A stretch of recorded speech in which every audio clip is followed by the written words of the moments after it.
Baie welkom almal by In die Tunnel en ons gesels sport en elke naweek dan kyk ons wat gebeur Saterdag en Sondag. My lekker van In die Tunnel is ons gesels met die afrigters en die spelers en ons kyk wat gebeur, wanneer dit gebeur. Wie kan dalk wen en wie's gunstelinge. Soos lekker sport naweek, 'n besige ene en daar's cricket natuurlik T20 Wêreldbeker, die manspan van Suid-Afrika. Die Proteas, hulle is in die semifinale van die T20 Wêreldbeker. Indië en Sri Lanka gespeel word. Ons hoor wat sê Aiden Markram ook vinnig in die program. Ook rugby, groot derbies, twee groot derbies, Verenigde Rugby Kampioenskap. Daar's nie 6 nasie die rugby die naweek nie, maar daar's groot rugby daar op die Hoëveld. Dit is op Loftus Versveld tussen die Bulls teen die Sharks en op Ellis Park is die Leeu's teen die Stormers. Ons hoor wat sê Monne van der Berg. Hy is van die Leeu's natuurlik, Marcel Coetzee van die Bulls en JP Peterson van die Sharks. So bly ingeskakel, luister wat sê die afrigters en die spelers van wat hulle verwag kan Saterdag gebeur. Dan ook lekker sokker, Engelse Premier Liga wat voortgaan. Ons praat met 3 afrigters, Michael Carrick van Manchester United, ook Leeds en West Ham se afrigter. En dan die SA Ope word tans op die golfbaan gespeel in Stellenbosch in die Kaap. En ons hoor wat sê die voorloper na die eerste ronde, Alejandro Del Rey. En dit is lekker sport om na uit te kyk en ons gaan afspring, wegspring. Eerste bal word gebou op die cricketveld. Dit is 2 wedstryde of 3 wedstryde die naweek. Dis nog in die Super 8 fases. Dit is Saterdag Sri Lanka teen Pakistan. Maar die groot een is Sondag. Die bepalende een is Wes-Indië wat teen Indië speel. Dit is Sondag en die wenner van daai wedstryd gaan deurgaan na die semifinaal waar Suid-Afrika en Engeland reeds is. So dit is dan natuurlik genoem met Zimbabwe wat teen Suid-Afrika ook speel Sondag. Dit is van akademies belang eintlik, maar Suid-Afrika wil mooi momentum behou, so dit is biermanne wat teen mekaar speel. 11:30 Namibiese tyd is daai wedstryd en dan is dit 3:30 die middag. Is dit Indië teen Wes-Indië, dis in Kolkata. En 'n volgepakte Kolkata wees groot wedstryd Sondag dan. Semifinale is volgende week, dit is donderdag, woensdag en donderdag volgende week en die finale is volgende naweek. Maar kom ons hoor ek eerstens wat sê Aiden Markram, hy is die kaptein van die Proteas span, het goed gedoen vir die Wes-Indiese eilande met 9 paaltjies geklop. Daar's aan hom gevra Corbin Bosch, hy's Colford nommer 8, hy bal baie goed, vat gewoonlik die 20ste balbeurt ook. Kom ons hoor wat sê hy van Corbin Bosch. I think he just keeps it really simple.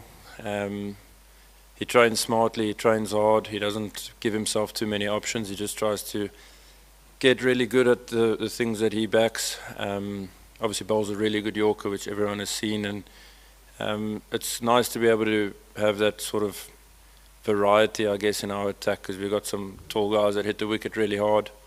You have a Lungi that's got a really deceptive slow ball, and then Marco and KG are Marco and KG. So it's been a great addition since he's joined in the, I don't know how long it's been now, maybe 18 months, and yeah, he keeps training well and keeps getting better and better. Dit dan Corbin Bosch van Suid-Afrika van die Proteas, 'n groot cricket natuurlik die naweek, sterkte vir Aiden Markram en sy span vir Sondag se wedstryd teen Zimbabwe. Ons gaan die rugbyveld, ons draf bietjie uit op die rugbyveld. Daar's 2 groot wedstryde op die Hoëveld, dis die Verenigde Rugby Kampioenskap. Johannesburg is dit die Leeu's teen die Stormers, dis die eerste een is Saterdag. Dit is 2:30 daar afskoptyd Namibiese tyd. Stormers staan derde op die puntlys met 36 punte na 10 wedstryde en die Leeu's is 7de. Hulle het 29-11. Kom ons hoor wat sy Morne van der Berg Springbok skrimskakel wat hy te wagte is van die Stormers en wat hy verwag van die Stormers span. Ja, dit is 'n ongelooflike span, ongelooflike spelers, talentvolle spelers met baie X-faktor. Ek dink vir ons is ons gaan net ons fokus op onsself wat ons kan doen, hoe ons spelpatroon op hulle kan forceer. Ons het al ons dis daarmee die eerste keer dat ons teen sulke spanne speel nie. Ons het al in die verlede en al verlede sulke wedstryde gewen. So ons back onsself. Ja, hulle gaan 'n goeie span bring, maar ons glo ons is 'n goeie span ook. Dit dan Morne van der Berg, hy speel skrimskakel vir die Leeu's, groot wedstryd daar op Loftus of op Ellis Park eerder. Dit is Leeu's wat die Sharks die afgelope naweek gewen het. Ek en Mike Potgieter het juist gewonder oor daai effek. Ek gesels met Mike Potgieter, ons gesels wat kan gebeur by Leeu's teen die Stormers. Mike, Ellis Park, dit is 'n 2 uur afskop, 'n vroeë afskop en dit is vir die Stormers waarskynlik het hulle nie verwag dat hulle gaan nou 'n span tref wat so goed gedoen het in die Sharks nie. Maar dit is 'n groot aanduiding en die groot voordeel vir die Leeu's is die Leeu's het 'n wedstryd gespeel en waar die Stormers nou vir 'n paar weke gerus het. Wat se effek kan dit hê? Dit kan wees dat die Stormers so 'n bietjie langer gaan vat om by die blokke te kom. Ja, dis my groot bekommernis in terme van 'n rusperiode is jy weer eens het jy nou daai roes bietjie opgebou wat ons so hard eintlik gewerk het om aan die begin van die seisoen af te kry. Die Stormers het 'n baie goeie begin gehad tot die seisoen, maar die wiele het so 'n bietjie afgekom met daai 2 verlore teen die Sharks. Die Sharks het egter nou gewys ons het ons een hand so half op die skild gehad. Die Leeu's het gesê, nee, ons speel vir 'n plek in die top 8. So vir die Leeu's het dit 'n baie goeie uitwerking gehad en reaksie gehad dat die res van die spanne so half op die agtervoet is en sê wag, ons moet Mpiso vat, ons kan nie nou vir die Leeu's vergeet nie. So dit gaan baie goed wees. Mens moet die Leeu's komplimenteer vir wat hulle gedoen het teen die Sharks. En hulle aanvallend was hulle briljant.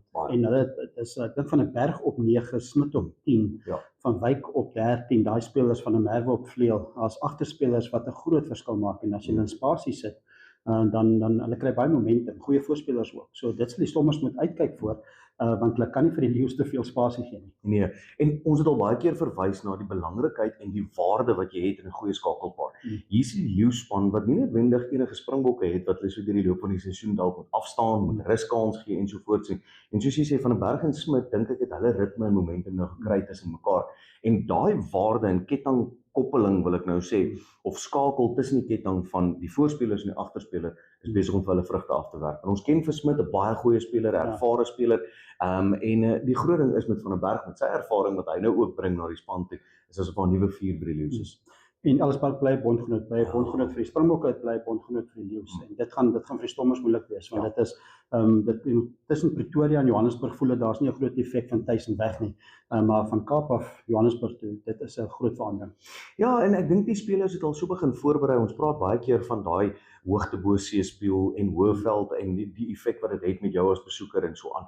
Kyk, hierdie spelers is al so gewoond en so fiks op 'n vlak dat ek weet nie hoe groot daai impak is nie. Maar ek dink met resultate wat hierdie in die guns val van die Leeu's, maak die ondersteuners ook weer bietjie opgewonde om die Leeu's te ondersteun. Ons het hoe lank gepraat van dis bietjie op die afgaan.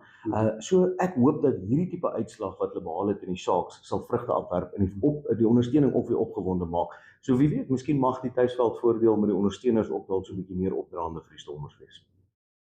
Ja, dankie Mike, 'n groot een op Ellisburg, 2:30 afskoptyd en as hy klaar gespeel is, dan is daar 'n groot wat kom die middag 5:00. Is in Pretoria die Bulls tuis teen die Sharks. Dit is 'n groot een want die Bulls se staan 8ste op die puntelys. Hulle wil hoër op daai lys om seker te maak hulle is in die top 8. Hulle het 25 punte na 10 wedstryde, maar hulle is die afgelope paar wedstryde het hulle gewen, so hulle op 'n goeie roetine, goeie ritme. Die Sharks het verloor op Ellisburg. Hulle is nou 10de met 23 punte na 11 wedstryde. Maar kom ons hoor wat sê JP Peterson. Hy is die nuwe afrigter van die Sharks, of hy het aangebly as die afrigter, en daar's hom gevra wat hy geleer het uit daai verloor teen die Leeu's. What we identify after the Lions game is we made, I think, 21, 22 unforced errors, turnovers conceded against us. And obviously we didn't win the territory battle. I think we got 39% or 31% territory battle. With that saying, it because of we made a lot of turnovers, knock-ons in our own 22, and that obviously, if it would be 1 + 1 is 2, that's why we didn't get territory. And like I said after the game, we couldn't get a positive into 2 positives. We always 1 positive into 2 negatives. That's what we identify. We can be better in our turnovers, and when we have possession, we can be better in executing to get us territory. En dan JP Peterson, die afrigter van die Sharks, groot ene daar op Loftus Versveld. En Loftus Versveld is, soos hulle in Engels sê, 'n fortress altyd gewees. En ek sê gewees, want daar was die afgelope paar wedstryde, afgelope paar jaar, is die Bulls wat nie heeltyd daar gewen het, nie al die goeie uitslae daar gehad nie. Onder andere ver teen die Leeu's daar verloor onlangs. Maar kom ons hoor wat sê Marcel Coetzee in terme van Fortress Loftus. We want to get the spectators excited again to come to Loftus by playing a good brand of rugby and just imposing our DNA, you know. So, if you look at the past, last season, the Sharks and the Stormers also beat us here, you know. So there's definitely a factor we identified and see how we can be better towards building and handling the pressure and just exerting our dominance, you know. So, no, look, it's something we've been working on, and I think the big thing is the excitement, you know. In the group, there's an excitement to play this weekend. Derby games against the Sharks doesn't get any bigger, you know. So I think that will ultimately drive to the motivational feel for this weekend, really. En dan Marcel Coetzee, ja, grootte daar op Loftus Versveld, en ek en Mike Potgieter het ook gesels oor wat ons te wagte is of wat ons dink kan gebeur. Dit is die Bulls teen die Sharks op Loftus. Maar ek dink 'n groot belangstelling gaan wees in Pretoria vir daai laatmiddag afskop in Pretoria, die Bulls wat teen die Sharks speel. Die Sharks het verloor teen die Leeu's, maar hulle het 5 spelers wat vir die Springbokke moes gerus het. wat gaan terugkom en dit gaan waarskynlik 'n groot verskil maak. Die Bulls het so opwarmingswedstryd teen Bollard gehad, so hulle gaan ook reg wees. Maar op Loftusversveld na aanleiding wat gebeur het op Ellis Park, waar die Leeu's maklik gewen het. So jy dink dat die Bulls nog steeds gaan opdraf as gunsteling waarskynlik, maar die Sharks altyd moeilik. Ek dink dis die lekker van so 'n kompetisie wat in 'n Suid-Afrikaanse derby konteks so naby aan mekaar is die spanne bring die beste uit mekaar uit en jy kan eintlik nie waag om te raai wie gaan wen. Ja. Maar die groot ding is gebaseer op vorige uitslae, is dit so dat ek dink die Bulls die gunsteling gaan wees. Ek dink egter dat die Stormers het op die regte tyd die regte breek gekry. Na daai 2 verlore teen die Sharks het hulle 'n blaaskans gevat, spelers kon herstel, nuwe spelers het bygekom en ek dink dit bring so 'n bietjie nuwe veggees by die Stormers want dis wat jy gaan nodig hê op Loftus. Ja, en die Sharks het baie voor te speel. Hulle het nou 'n bietjie momentum verloor nadat hulle eintlik goed gedoen het die Stormers twee keer te wen, maar dit wys dit is moeilik om weg te wen. Hulle het nou weer gesien dit was moeilik vir die Sharks om op Ellis Park te wen. En dit gaan ook moeilik wees vir die Sharks om in Pretoria te wen. Die ene wat Pretoria die Bulls wel het is, hulle het geweldig baie momentum opgetel in die laaste 3 wedstryde. So hulle selfvertroue is goed en hulle het beseerde spelers wat terugkom. So hulle gaan 'n baie sterk span in die veld druk. En dis wat Ackerman gesê het van die begin af is, gee dit net tyd, gee dit net kans. Ons moet ons voete begin vind. Dis 'n nuwe afrigter met nuwe planne. Dis spelers wat gewoond geraak het aan hoe dinge gebeur en hoe dinge werk. En dis die groot ding ek dink wat ons onderskat is, hierdie is baie ervare spelers. Dis spelers wat nie noodwendig afgerig hoef te word in spesifieke manier oor hoe om rugby te speel nie. Dis wat doen ons vir ons volgende opponent. Dis is ervaring wat jy nou gaan tentoon moet stel en verwag eintlik van hierdie spelers om wanneer jy oor daai kantlyn draf om die wedstryd te begin, skakel jy aan soos 'n skakelaar. En ek dink dis waar die Bulls half moeilik dit ervaar het. Maar nou dink ek hulle het hulle momentum gekry met 'n paar goeie oorwinnings soos jy gesê het. En ek dink dis spelers wat nou weer hulle selfvertroue begin. En dit kan baie gevaarlik wees vir die Sharks. Absoluut. En as jy kyk na spelers, bekende of wel Springbok spelers op die veld, daar's baie van hulle en dit gaan interessant wees. Pollards en die Eystreisens en daai tipe spelers wat te mekaar gaan speel. Dit is net so 'n bietjie Springbok proef op 'n manier ook. Ja, ek dink Rassie gaan hierdie wedstryd definitief baie fyn dophou, maar ek dink ook ons is in 'n bevoordeelde posisie waar die jonger spelers amper half voel, weet jy wat, ek gaan teen 'n Pollard speel, I can do that en ek kan daai step up maak. Ek kan eintlik nou wys dat ek kan kers vashou met op die stadium die eerste keuse spelers in Rassie se groep. En ek dink dit maak dit makliker en moeiliker vir iemand soos Rassie om die regte spelers te kry. En ek dink dis daar waar skakelpare 'n belangrike rol speel. En ek dink dit is die groot ding vir Suid-Afrikaanse rugby. Is dit uitstekend om te sien dat die ouer ouens weer besig is om hulle vorm ook te vind en die jonger spelers word aangevuur daardeur. Ja, dankie Mike. Dis 'n groot ene daar in Pretoria. Die afskoptyd is 5:00. Dit is Namibiese tyd Saterdag. Die Bulls tuis teen die Sharks. Ander wedstryde vinnig van die naweek is Connacht wat tuis speel teen Glasgow Warriors. Glasgow Warriors is voor met 44 punte na 11 wedstryde. Leinster is tweede met 40 na 11. En dan is dit ook Dragons wat speel teen Benetton, Munster teen Zebre en Ospreys teen Ulster. Dis van die wedstryde wat ook nog Saterdag gespeel word in die Verenigde Rugby Kampioenskap. Ons vat 'n advertensiebreek, as ons terugkom, dan kyk ons wat op die sokkerveld en op die golfbaan gebeur. Taking flight has never been easier. Paratus is introducing Sky-Fi internet packages with speeds that will have you reaching for your seatbelts. Starting from $500 million excluding VAT per month, with speeds reaching up to 10 megabits per second. There's even a prepaid option where you can top up your Sky-Fi internet for just $15 million per gigabyte. No contracts, no fuss. Visit your nearest Paratus branch to find out more. Or go to paratus.africa/Namibia to sign up online. Always prepared, Paratus.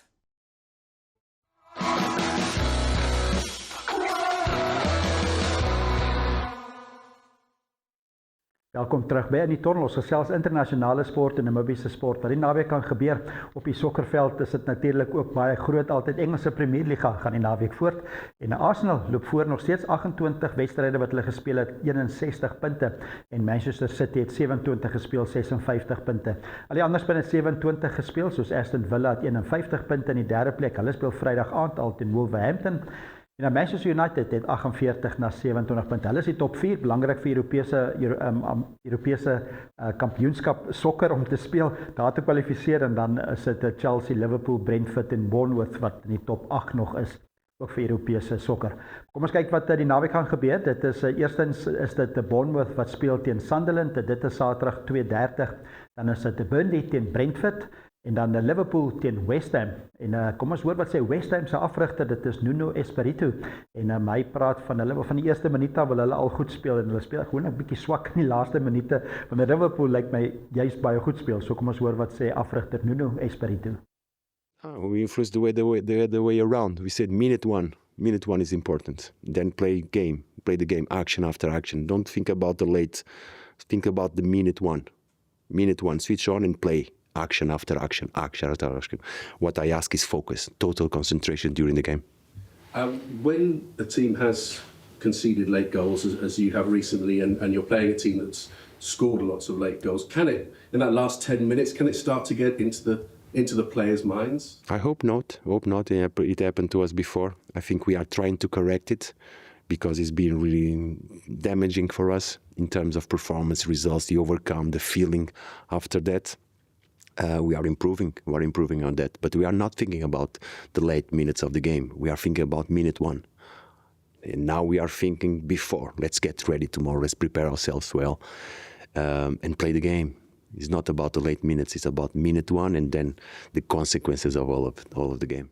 Dit dan afrigter Nuno Espirito van West Ham en daai wedstryd teen Liverpool is by Anfield. By St James's Park is dit Newcastle wat speel teen Everton, dit is 5:00 die middag.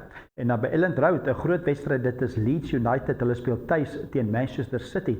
7:30 Saterdag, daai afskoptyd is groot want Manchester City is net 'n paar punte agter Arsenal op die punteleer. En nou kom ons hoor wat sê Daniel Farke, hy is die afrigter van Leeds en wat hy verwag van die wedstryd teen Manchester City. Looking forward to this game. We're facing the most successful and the best sides over the last decade in the UK and also in world football. They've won everything, titles, Premier League titles, FA Cup, League Cup, Champions League. They have some of the best players in the world. They have the best manager in the world.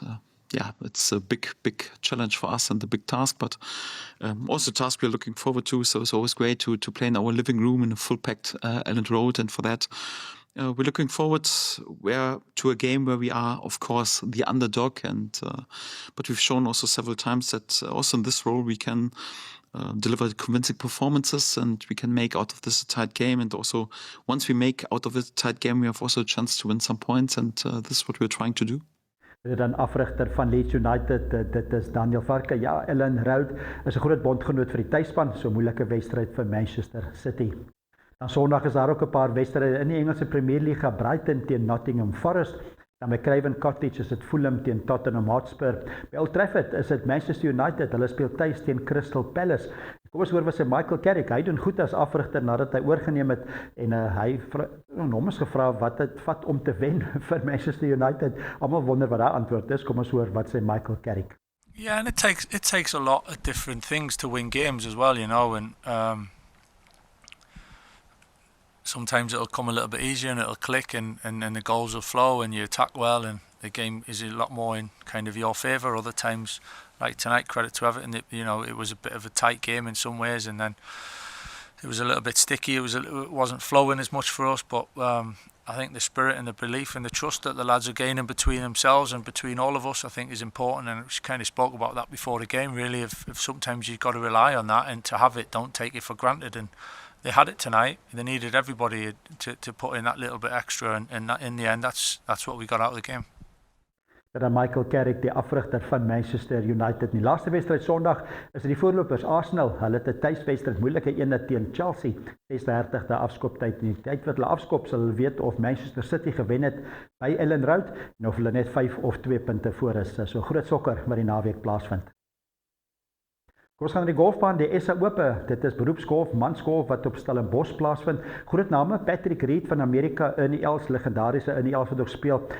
Patrick Reed het die eerste ronde 71 gespeel, Ernie Els 74. Ernie Els in die tweede ronde ook effens gesukkel en die afsnypunt gemis. My voorloper was Alejandro Del Rey, hy's van Spanje. En nou kom ons hoor wat hy gesê het na sy eerste ronde van 565. Yeah, very pleased. I mean, at the beginning of the round it was a little bit tough. I didn't hit couple of bad shots, but managed to fix it and came into the back nine a little bit more wind, so it was a little bit more difficult, but I mean hit it really well in the back nine. managed to make a couple putts that got me to a very good round. How was the course playing out there, and what was the most tricky aspect of the morning's play? Yeah, I would say it's probably, I mean, it's always windy here, so I would say the wind's a big factor, especially it's a different kind of wind from like last week where here it's at sea level, so it's like a thicker wind, and you have to like get your yardages right, so into the wind it just plays like very, very long, and you're hitting clubs that feel like they're very long, but they're almost not enough, so it's just an adjustment from last week, and it's probably the biggest one, and hopefully we keep picking the right clubs. Dit is Alejandro Del Rey en dit is die SA Ope op Stellenbosch. Die bane speel lekker lank en dit is ook Den Burmeister van Suid-Afrika wat goed doen. Hy was 5 onder syfer na die eerste ronde, ook onder syfer in sy tweede ronde. Dis die SA Ope op Stellenbosch. Kom ons kyk ook wat gebeur in Formule 1. Dis die 2026 seisoen wat binnekort begin. En Welman is ons kundige. En hy vertel vir ons wat alles sal so op die voorgrond begin gebeur het in die opbou na die eerste ene in Australië. Hierdie jaar is die Formule 1 natuurlik heeltemal op sy kop gekeer. Dis die grootste regulasieveranderings in die geskiedenis van Formule 1. Die vorige groot regulasieverandering was 2022 toe hulle die motors verander het na grondeffekmotors toe, en voor dit was dit 'n engine regulasieverandering in 2014 toe hulle geskuif het van V8's af na die 1.6 liter 6-silinder turbo aangejaagde baie hoë hibriede modelle, baie hoë tegnologie. Hierdie jaar het hulle natuurlik besluit die motors moet kleiner wees, hulle is smaller, is korter, en hulle gebruik heeltemal 'n nuwe aerodinamiese konsepte beide die voorste en die agterste vlerke kan platslaan, waar in die verlede kon net die agterste vlerke doen, dit noem hulle die overtaking mode. Ons sal sien hoe dit gaan werk, maar die groot nuus natuurlik is die engines, en die idee agter die engines was dat die elektriese komponent opgestoot word om 50% van die totale kraglewering van hierdie engine komponent, noem dit maar so, powertrain te ontwikkel, maar die manne sukkel. Die 350 kW is, om daar uit te kom is een ding, maar om dit daar te hou is 'n ander ding. Die motors hardloop uit elektriese krag uit halfpad in die pylvak af. So wat dan gebeur, die mense met die motors ongelooflike hoë omwentelinge hardloop, en hulle moet byvoorbeeld na eerste rad toe gaan in 'n draai om 'n wenteling op te kry, want as die motors stadiger ry, dan laai dit die battery. Dit is baie tegnies. Die idee van niemand is baie mal oor, en Max Verstappen het gesê dis Formule E op steroïde. Hy is nie 'n groot ondersteuning, dat baie sterk sprake dat hy daar kan wegloop van Formule 1 af. En so een na die ander het die ander drywers ook besef dat hulle hou nie hiervan. Lewis Hamilton en dan almal het gesê, ja, wat is nie eintlik wat ons dink wat Formule 1 moet wees nie. En soos ek sê, die probleem met die elektriese komponent is natuurlik dat hulle daai krag kan volhoubaar ontwikkel nie. Hulle dink nou daaraan om dit af te skuif na 250 kW of 200 kW selfs, om dit bietjie makliker beheerbaar te maak, om dit bietjie meer in die bestuurder se hande te los, dat hy nie soos 'n vliegtuig loods moet word nie, maar 'n reisjaar kan wees, en dan kan hulle die engine se gedeelte daai kraggedeelte kan opgestoot word. So almal se engines lyk goed. Mercedes het natuurlik 'n bietjie van 'n triek ontwikkel met hulle engine wat 'n hoër compression ratio hardloop. Ekskuus, ek ken nie die Afrikaanse woord met op die oomblik nie, en baie drama daaroor. Dit gaan waarskynlik hier in die middel van die seisoen verander word. Mercedes het geen reëls oortree nie, maar geen fout nie. Hulle het streng binne die reëls gespeel. Maar die ander span het nie daai skuiwer gehad raak gesien nie, en nou is hulle vreeslik ongelukkig daaroor. En natuurlik die span wat die meeste teleurstel is Aston Martin. Almal het gedog met Adrian Newey daar gaan ons baie drama en baie innovasie sien, en Honda is natuurlik hulle nuwe eksklusiewe engine vervaardiger, maar Honda het die pot heeltemal misgesit hierso. Groot drama. Adrian Newey se motor werk nie so lekker soos hulle gedink het nie. Hy hanteer nie lekker nie. Alonso is glad nie gelukkig nie. Lawrence Stroll is glad nie gelukkig nie, en ek kan maar net dink hoe Lawrence Stroll, hoe ongelukkig hy moet wees met al die biljoene wat hy in hierdie span ingesteek het. En nog steeds het hulle geen daadwerklike iets om oor huis te kan skryf nie. So net so vinnig die rangorde lyk dit vir my op oomblik Mercedes waarskynlik die gunsteling, met Ferrari en McLaren 'n kort kop agter hulle. Red Bull met hulle nuwe Ford engines wat hulle self binne in Red Bull ontwikkel het, lyk ook belovend. Niemand kan regtig sê nie, want almal steek maar so 'n bietjie weg met die oefeninge en jy weet die wat hulle die goed begin ry in Bahrein, om te kyk wat werk en wat werk nie. So die eerste regtige toets gaan volgende naweek wees. Ons het ook gesien die wegspring kan potensieel baie groot probleem wees, want die turbos moet nou vir maklik 10 sekondes lank hardloop voordat die motor kan wegtrek, omdat die MGU-H gedeelte van die engine weggehaal het. Nou ek moes baie vinnig vir julle vertel wat aangaan vir my een. Ek het baie meer om te sê, ons sal volgende week weer daaroor gesels, maar ek kan nie wag vir hierdie seisoen om te begin nie. Ja, dankie MW. Opwindende 2026 Formule 1 seisoen wat binnekort begin. Kom ons gaan oor na Namibiese sport, en kom ons kyk wat in Namibië gaan plaasvind alles die naweek. Eerstens, die fikse mense kan die drafskoene aantrek, padwedlope in Windhoek. Dit is Windhoek Harrier se 21 km en 10 km. Dit word al sedert 1989 gedraf, en daar's ook nou 8 en 4 km opsies. En dan ook Run Walk for Life, hulle bied ook 'n 2 km, 5 km of 'n 10 km en dit begin daar by die NG Kerk by Suiderhof en dit is vroeg die oggend 7 uur natuurlik wat hulle wegspring.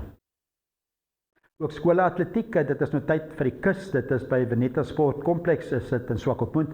Irongo skole, dit is die sport streek atletiek kampioenskap in die borg, daar is Poepkewits, lekker atletiek van 8 uur die oggend af vroeg al, en vir volwassenes $20 om te gaan kyk en $10 vir kinders, lekker atletiek daar op Swakopmund.